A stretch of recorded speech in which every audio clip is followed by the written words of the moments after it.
नमस्ते, म योन्जन जोजो। आज एकदमै दुःखको खबर है, मैले पनि अहिले भर्खरै मात्रै सुनेको।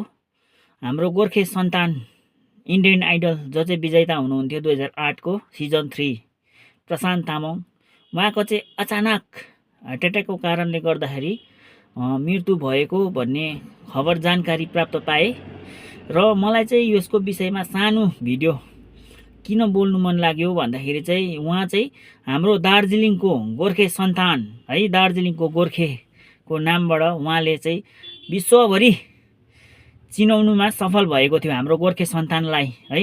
उहाँले जे जस्तो भए पनि है, त्यति बेला सबैजना एकता, हाम्रो गोर्खेहरू एकता भएर है उहाँलाई जिताएको थियो र उहाँले एउटा नाम हाम्रो इन्डियन आइडल है जस्तो ठुलो मञ्चमा गएर हाम्रो गोर्खेको शिरलाई एकदमै उच्च गर्ने काम गरेको थियो भनेदेखि आज उहाँ चाहिँ यो संसारमा नरहेको भन्ने खबर जानकारी प्राप्त पाए अनुसार मैले तपाईँहरूलाई बताउन गइरहेको छु है। एकदमै दुःखको कुरा हो है, मलाई चाहिँ एकदमै दुःख लाग्यो।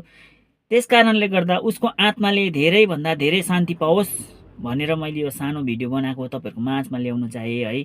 यति भन्दै म आज तपाईँहरूबाट बिदा लिन चाहन्छु। हस्त, नमस्ते।